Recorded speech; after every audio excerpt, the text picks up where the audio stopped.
Hey, YouTube, Meef maybe here. Just kind of wanted to go over some of the stuff I did, seeing as this is episode 3 of my Continuum Revamp. As you can see, I kind of burned through this first check off here for better questing. It's like a whole new game. I kind of rocked through this as quick as I could. I'm going to go over a couple things that made this a little bit easier, and kind of aided in burning through this a little faster. So let's take a look at what I got here. You can see one of the most underrated deals right here is going to be this workshop table. I set this up. If you look at the upgrades, I set this up with some furnaces. You can smelt lots of ores here in very little time. What I did is I set this up with charcoal, so once I get this started, just perpetually keep running wood through there, and you can burn these out really fast. I use this quite a bit. Now that I finally just got the quartz grindstone, be dumping some shit in here, and we'll see if we can get some supplies again. You can kind of see here I got a stack of shit. But yeah, you'll notice base looks a little bit different, kind of expanded a little bit. I was going to try and increase this even more. I got some walls to blow out and some doors to put in. But let's take a look at this real quick. So this EFAB, we already went through that last episode. The smeltery, this is pretty self-explanatory. If you've ever gone through anything with Tinker's Construct, you kind of know what that's all about. Same with this, the tool making stuff. So just cranking up the heat, this clockwork engine is relatively easy to work with. The biggest thing is going to be kind of the gears to actually make this stuff. That's really not too hard to come up with. This atomic reconstructor, and this thing isn't all that difficult to come up with. Whoops. Atomic reconstructor, there you are. Biggest thing here is going to be the iron casing, so make sure you got that gear cast ready for the smeltery. Dump some iron in that bitch and you're ready to go.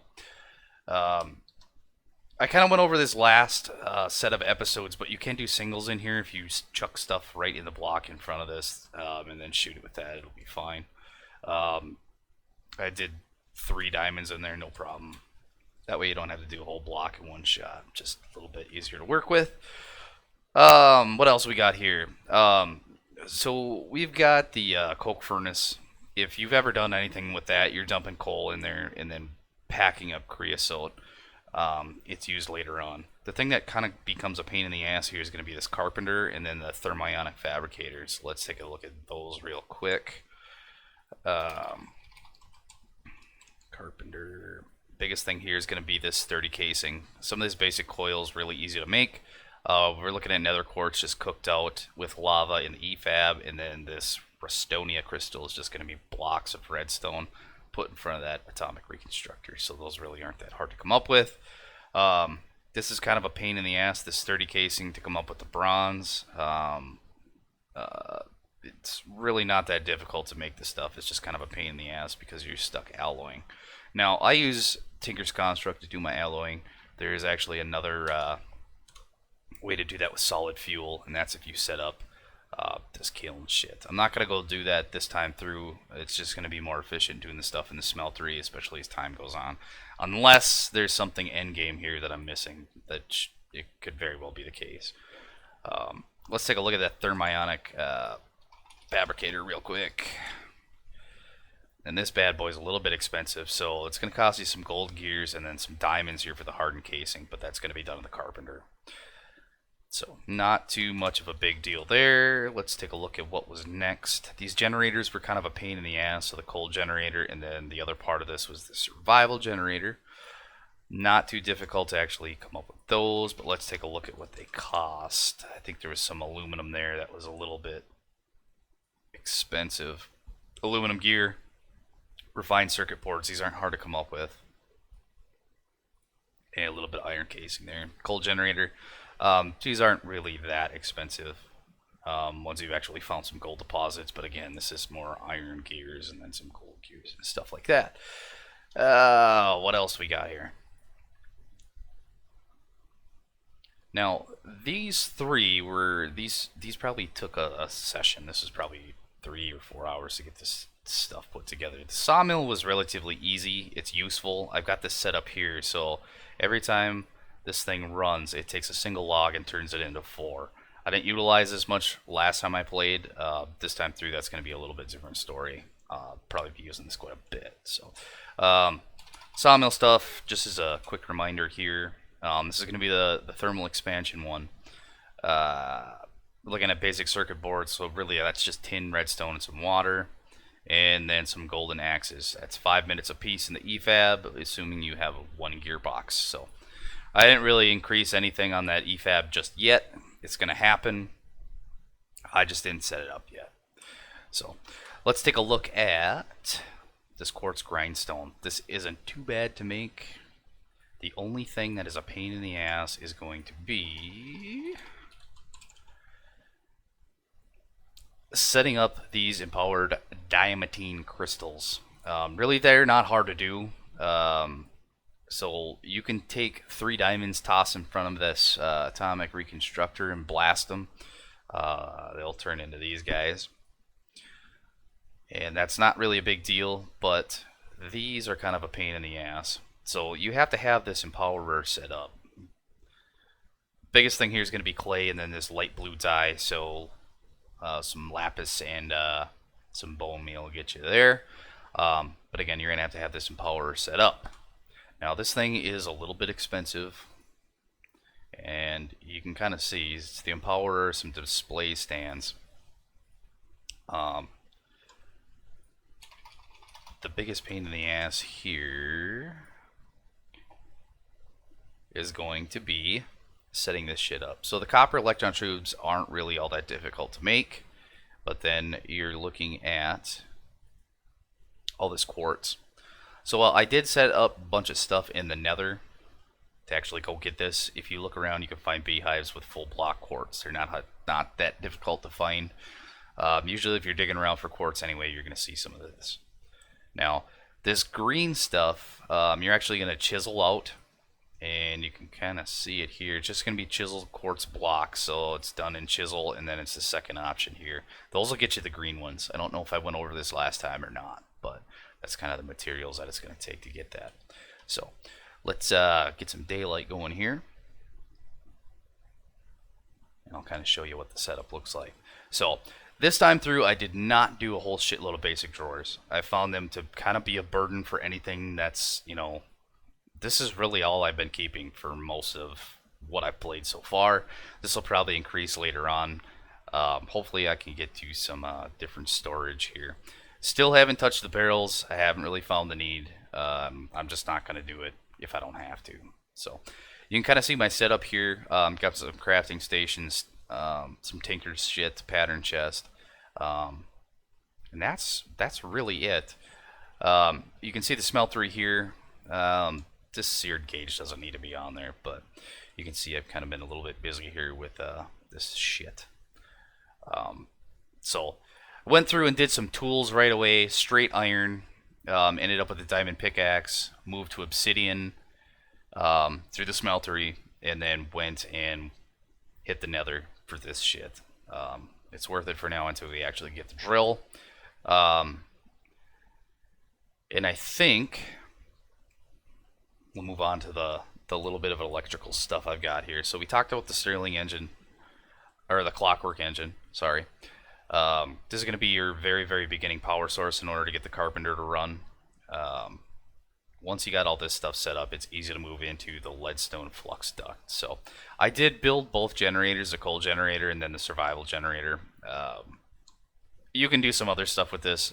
Where this helps out a little bit is further on down the line when you're actually having to do it for what's it, Project Red. It's going to be this stuff. So once you get into here, then you kind of need that grid power stuff. But anyway, the setup is relatively simple. I've got this thermionic fabricator off. I did create a crescent hammer for that, just to shut this stuff off. So make sure you make some of this leadstone flux duct. It does have a buffer in it, so use it.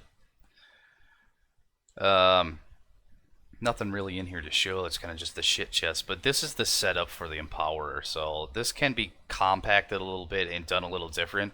Reason I did it on top of the floor is because this whole freaking thing's getting moved at some point.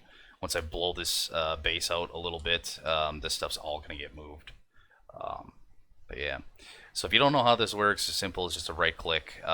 Anything you're taking out of these stands has got to be done with an open hand, just so you know. You can see here on the left side, 80,000 crystal flux is in there, so this has been running for a while. What I'll do is I'll try and get this beefed up a little bit. I've got some coal in there right now just to kind of keep this steady for when I need it. You can see here, I did a kitchen setup right away. This is one of the first things I did.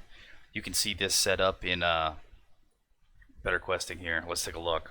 It's going to be on the cook. I would definitely recommend you do this. It makes things super easy as far as food goes. There's no struggle. As you can see, I mean, I've got a lot of shit in here, but I mean, as far as hunger restored, eggs, cucumbers, rhubarb, and then some kind of meat here restores 4 health and some saturation there. I would recommend do this. Make the tools too. You can see here, these are all part of Pam's Harvest Craft. I did the same thing for the oven. Use the sink because this is going to be your infinite water source, so you don't have to keep running outside. Later on, I'm actually going to hook this up to one of EFAB's tanks. Once I've got the stuff for transfer don'ts, this is going to come into play again if you saw my last playthrough.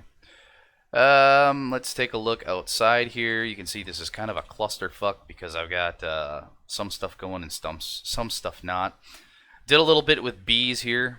I didn't necessarily have the means of getting emeralds to make a market right away. And some of this stuff, I guess I did use the wax combs in order to get this backpack. But I didn't have any emeralds in order to get the candleberry seeds to start growing those. So I kind of went this route just because I had it on hand. Worked out relatively well. This was pressed wax, so I did dick around with some of this a little bit, but I'm not gonna screw with it too much, just because I don't know, I really don't care about bees. Maybe need it later on, I guess not. Maybe, I don't know. This is kind of the start of the farm I've got going for trees. I just decided to go with cherry wood this time through. But let's go over here. Now what I did is I started this really early in the game. What I did is, in order to get these worms, you just kind of use a hoe on the ground and kind of just start tilling, and some of these worms will pop out. But I set it up and gridded it out so that these little suckers are constantly doing their business to fertilize and make this soil do its thing. Worked out relatively well. I did a whole bunch of cotton and flaxseed to end up with a bunch of string, so that's there, along with rice seeds. Just to make rice dough and rice balls instead of slime, because I haven't seen one of those yet. But yeah, as you can see, there's a whole different bunch of shit here. But I've been picking this up, just kind of making it work the way it is, and then bringing that stuff back in, throw it in the kitchen. A little bit of variety here. I'll go over these real quick, because in order to get the shipping bin, you need a cactus fruit, a kiwi, a garlic, and some seaweed. And the reason that's important is going to be because, let's check the market quick. In order to even start this, you need an emerald. Now, what I did is, there is a audiophile villager I set up across the street from those guys. He just wanted some note blocks. He wanted 5 of them actually for an emerald. So what I did is I made him 5 of these, super cheap.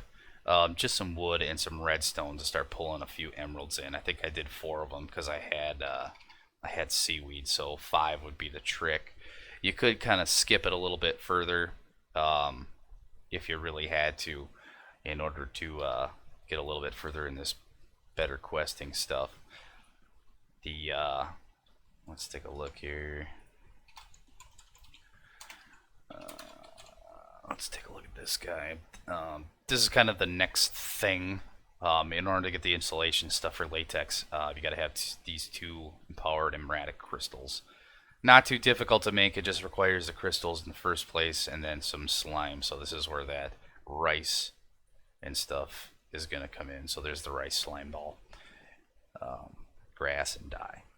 So, other than that, the only other thing I did that's probably going to help me a little bit in the future here, and hopefully you can set this up too. I'm going to run back inside.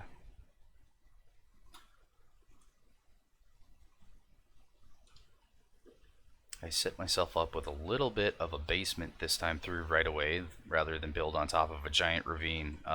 So I put the coke oven down here. This is just doing its thing. Here's the path to the depths. But what I did is I set some tanks up just as reserves.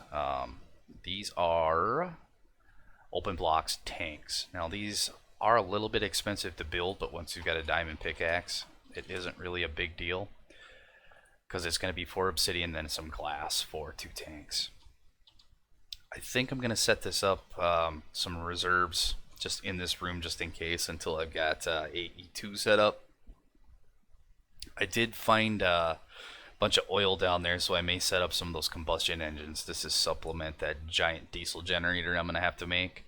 And that should be hopefully enough to get me through until I can get some decent power going. I think I'm going to invest in the wind stuff and then a couple of water wheels. The reactor is great, but it seems like that's more of a pain in the ass than it's worth, just from playing last time.